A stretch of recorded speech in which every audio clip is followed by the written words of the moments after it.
everybody, this is Chief Meteorologist Andrew Pinero. So today is the day I'm taking the motorcycle out, and I wanted to make a video that was explaining what you should be doing before you take your motorcycle out for the first time for the season.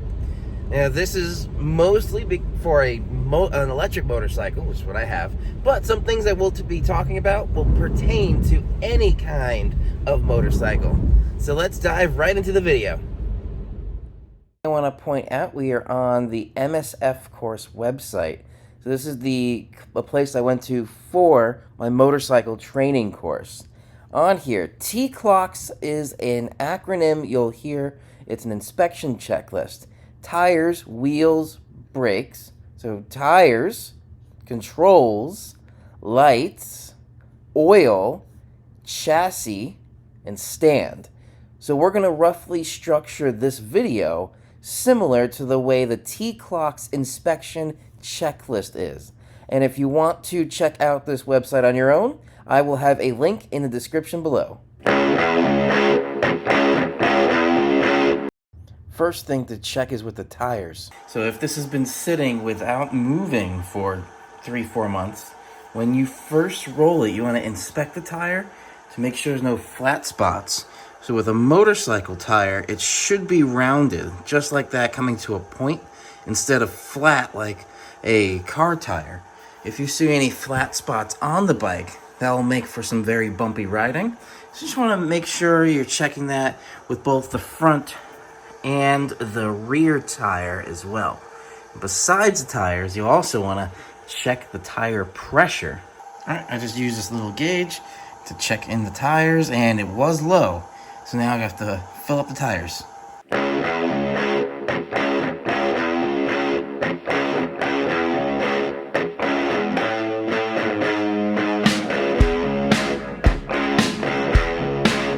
All right, so next thing, we're gonna look at controls and lights.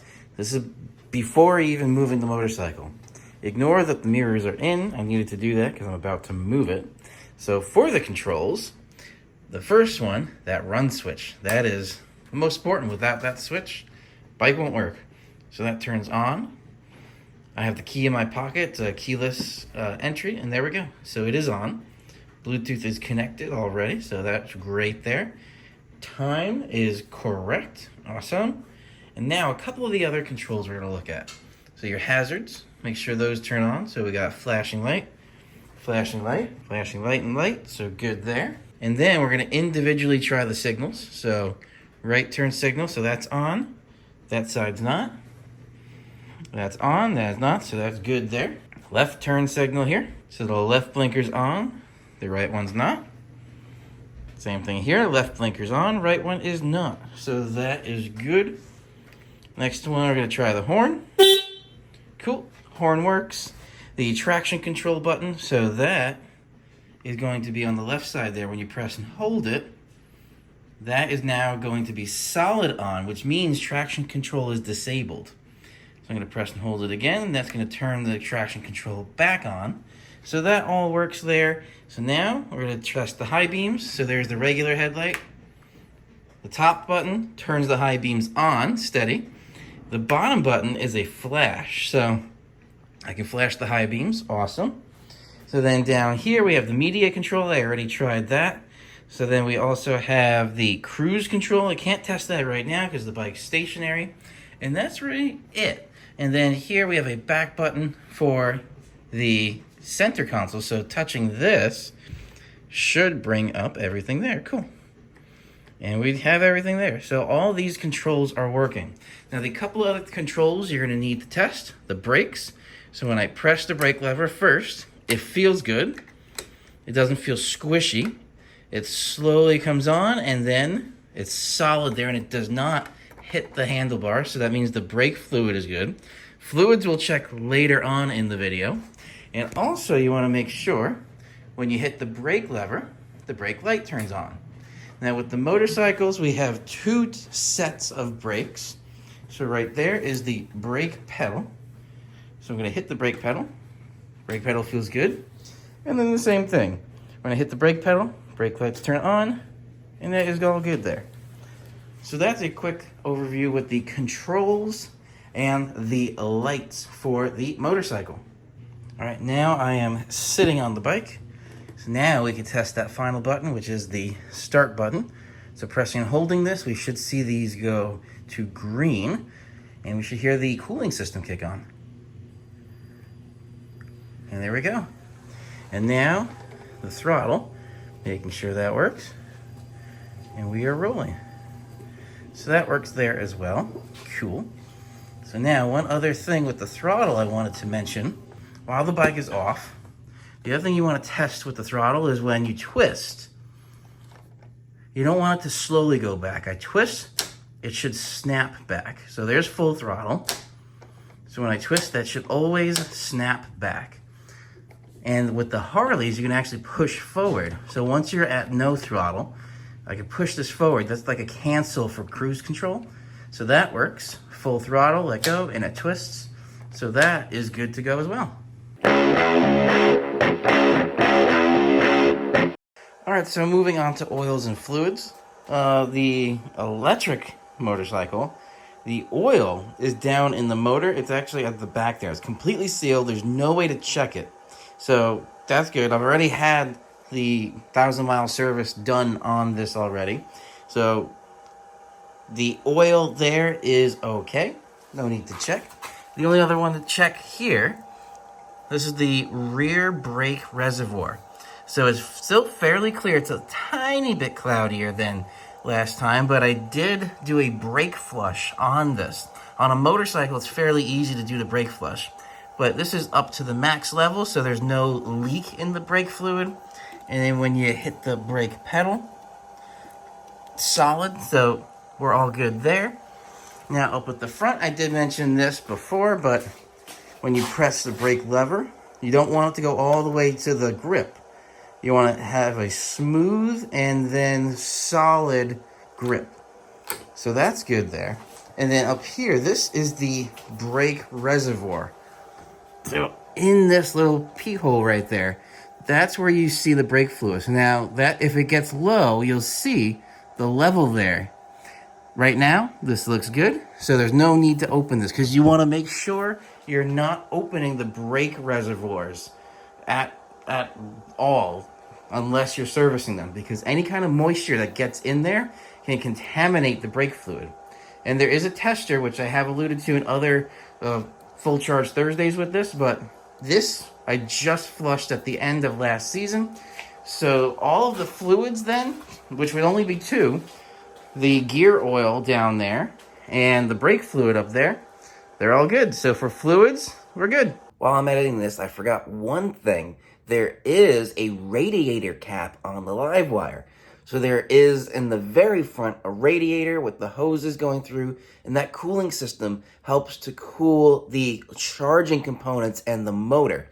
The battery is air cooled, but the charging components do get very hot, so you have to pull off the top of the fuel tank looking cover, and under there will be a radiator cap, and you can use just a standard radiator fluid or coolant tester to make sure that coolant is up to par.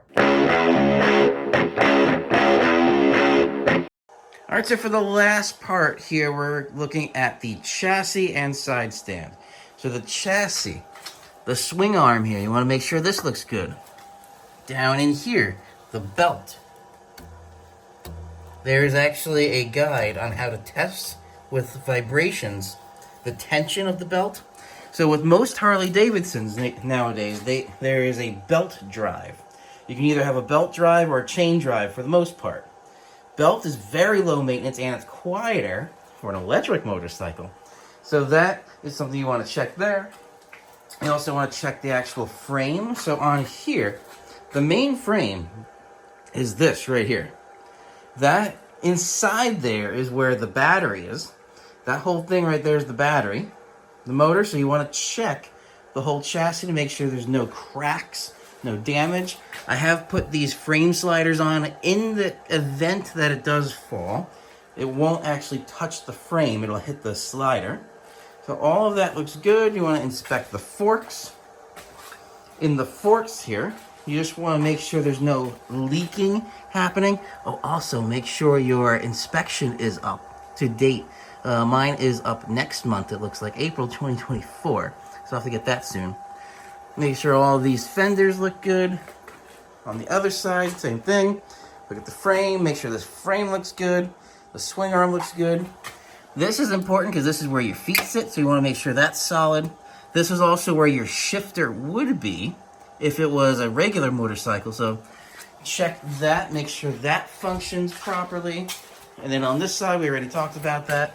It's with the brake lever. That's still there, that brake pedal. But also make sure the foot peg is all solid. So here, there is no signs of any damage to the frame. So with that, the last thing with this is going to be with the chassis part, the side stand. So there is a spring on the back side of the side stand. First, you want to make sure that's there. And you want to make sure when you tilt the bike upright, this can come up and it stays up.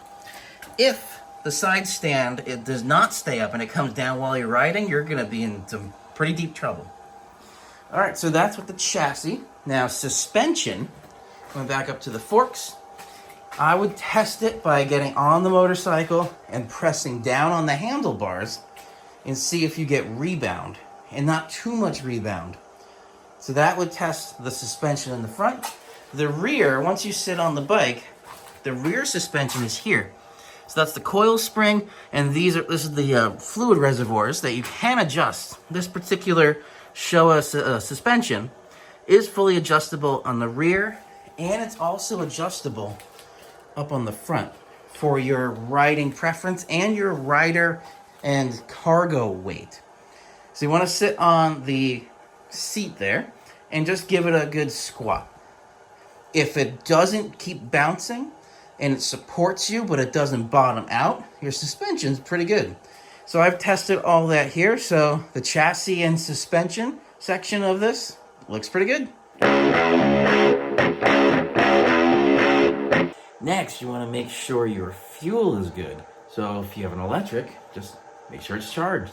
If it's not electric, if it's a gas bike, then what you want to make sure is that you've used fuel stabilizer if you've stored it. If not, you might want to drain the gas out of the tank and put some fresh gas in there. But again, here for electric, plug it in, let it charge up. All right, so that's going to be a wrap for this video. The motorcycle is now back out of winter storage. It's pretty nice today, but the temperature's fluctuating, as is the roller coaster of temperatures for spring. So it's not going to be ridden every day, and still, I try and keep out of the rain with the motorcycle, although there are some out there that ride their motorcycle every day. I'm not one of those, so this is going to be an every so often kind of thing. So I just wanted to say I hope you all enjoyed. This is Chief Meteorologist Andrew Pinero. If you have any more questions or comments or anything like that, feel free to leave them below. Have a great rest of your day, everybody. Stay safe, and I'll see you all in the next video.